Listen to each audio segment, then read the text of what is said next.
સરહદી જિલ્લો કચ્છ કે જ્યાં તમામ સુરક્ષા બળો દેશની રક્ષા કરે છે। કચ્છ જિલ્લામાં દર વર્ષની જેમ દેશની સુરક્ષા એજન્સીઓ દ્વારા વાર્ષિક તટ રક્ષણ એક્સરસાઇઝ યોજવામાં આવે છે। આ વર્ષ કચ્છની આંતરરાષ્ટ્રીય સીમાએ સાગર શક્તિ એક્સરસાઇઝમાં સેના, નેવી, એરફોર્સ, તટરક્ષણ દળ સીમા સુરક્ષા બળ સાથે ગુજરાત પોલીસ, મરીન પોલીસ તેમજ ફિશરીઝ ડિપાર્ટમેન્ટ ભાગ લીધો હતો અને કઈ રીતે દુશ્મન દેશ પર હુમલો કરાય છે તેનું પ્રદર્શન કરવામાં આવ્યું હતું। લખપત લકી નાળાના કીક વિસ્તારમાં જમીન, આકાશ તેમજ જળમાર્ગ સુરક્ષા એજન્સીઓ દ્વારા આ જોઈન્ટ એક્સરસાઇઝ થકી તાકાત પ્રદર્શિત કરવામાં આવી હતી। આ વર્ષ આ સંરક્ષણ કવાયતમાં ખાસ ફિલ્ડ ટ્રેનિંગ એક્સરસાઇઝનું લખપત ખાતે આયોજન કરવામાં આવ્યું હતું। દેશની તમામ સુરક્ષા એજન્સીઓ એક સાથે કાર્ય કરતા તત્પર છે। મીડિયા સાથે વાતચીત કરતા ગુજરાત BSFની DIGજીએ જણાવ્યું હતું કે દેશની તમામ એજન્સીઓ દ્વારા આજે કીક વિસ્તારમાં એક્સરસાઇઝ કરવામાં આવી। તમામ ફોર્સિસ સાથે રહીને કઈ રીતે કાર્ય કરશે અને કોઈ પણ પરિસ્થિતિમાં પહોંચી વળવા માટે કઈ રીતે કાર્ય કરવું એના માટે બધા તત્પર છે।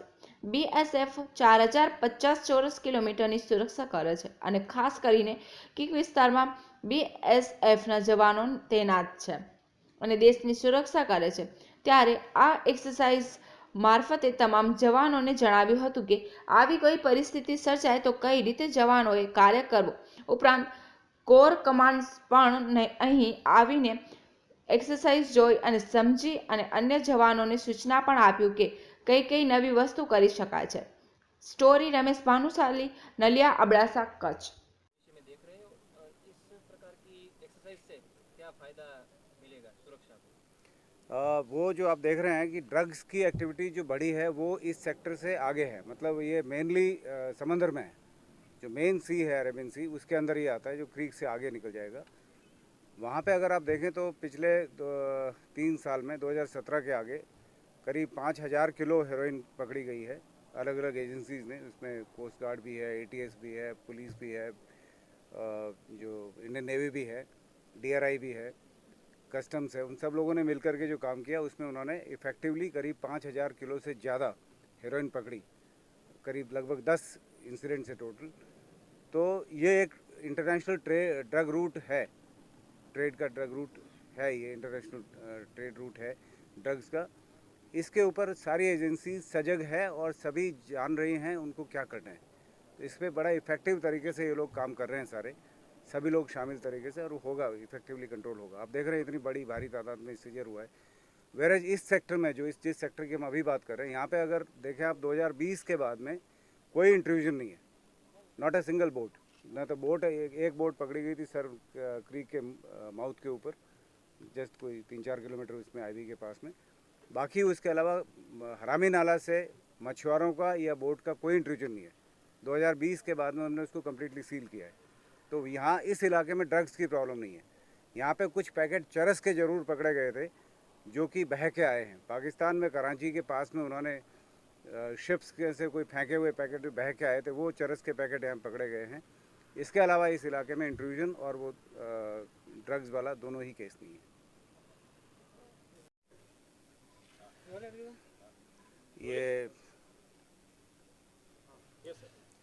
एक्सरसाइज सागर शक्ति इस क्रीक सेक्टर में की गई, जिसके अंदर सारी agencies, Indian army, air force, navy, coast guard, police, intelligence agencies, marine police, BSF, सभी लोगों ने मिल कर के इसमें काम किया और जो इसके इंटीग्रेशन का इशू था उसको बहुत कामयाब तरीके से एड्रेस किया।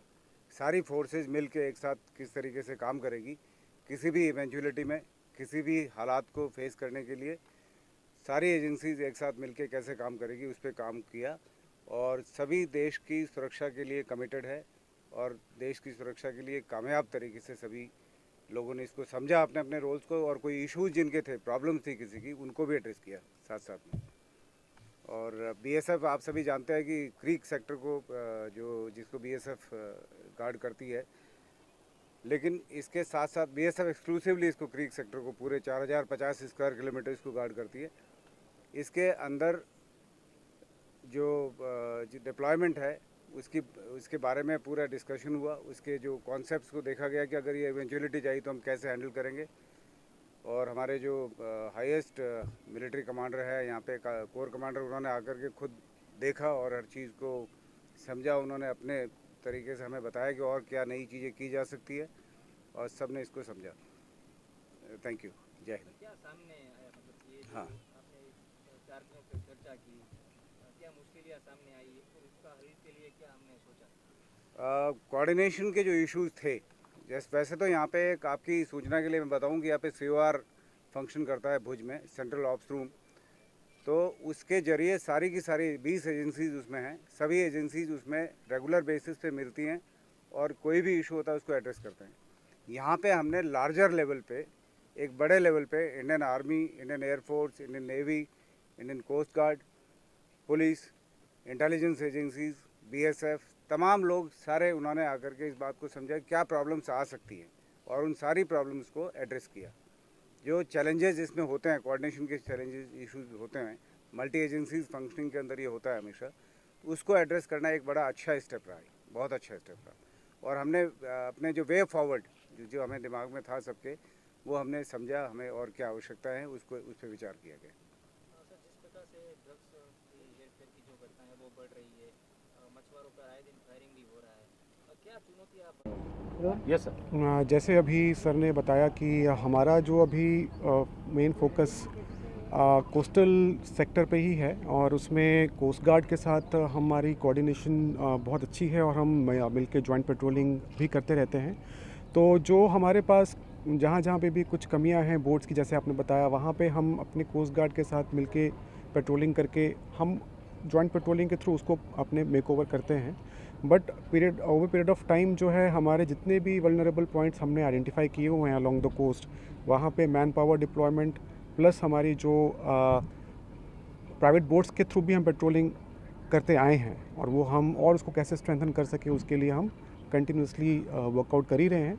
सो जो हमारी कोस्टल एरिया में जो जहाँ जहाँ पे भी आपने जो चिंताएं व्यक्त की हैं, वो सारे जो हमारे इश्यूज ध्यान पे हैं और उसको हम कंटिन्यूसली वर्कआउट कर रहे हैं किस तरह से स्ट्रेंथन कर सकते हैं। हमारे जितने भी कोस्टल के अलॉन्ग फिशरमैन जो फिशिंग करने जाते हैं, तो उसमें हमारे फिशरमैन वॉच ग्रुप्स के थ्रू, उनके थ्रू हम ह्यूमन इंटेलिजेंस हमें कंटिन्यूस मिलती रहे।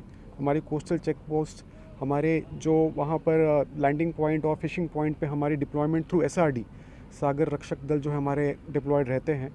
जहाँ जहाँ पे भी हमारी अभी महकम में कमी है GRD SRD की, वो भर्ती भी हम कर रहे हैं ताकि SRD भी हम और ज़्यादा रिक्रूट करके उनको भी लैंडिंग पॉइंट और फिशिंग पॉइंट्स पर डिप्लॉय कर सकें।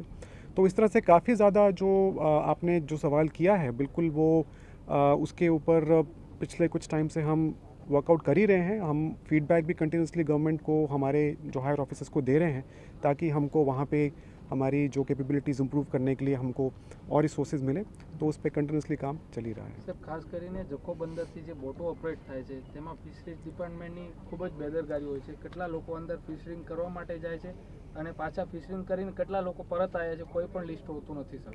યસ, એમાં શું છે કે CORમાં આપણે એના ઉપર ચર્ચા આપણે કરતા જ હોઈએ છીએ કે ફિશરીઝની પણ જે એમના પાસે પણ રિસોર્સિસની જે પણ ખામીઓ છે એ ખામીઓને કઈ રીતે એ પૂરી કરી શકે એના માટે કન્ટિન્યુઅસલી પણ ફીડબેક ઉપર આપતા જ હોય છે। આપણે કોસ્ટલ સિક્યોરિટી માટે ત્રિમાસિક એક મીટિંગ કલેક્ટર સાહેબની અધ્યક્ષતામાં પણ ચાલતી હોય છે, એમાં પણ આપણે પોઈન્ટ્સ ઇસ્યુ રેઝ કર્યા છે અને એમાં રિસન્ટલી આવા પ્રશ્નો જ્યારે ઊભા થયા ત્યારે આપણા તરફથી ચેકિંગ વગેરે પણ આપણે વધારવામાં આવી। કન્ટિન્યુઅસલી આપણે મોનિટર કરી રહ્યા છે સિચ્યુએશનને અને ફીડબેક પણ આપણે ઉપર આપી રહ્યા છે કે એને ઇમ્પ્રૂવ કરવા માટે જે પગલાઓ લેવા જરૂરી છે આપણે લઈએ।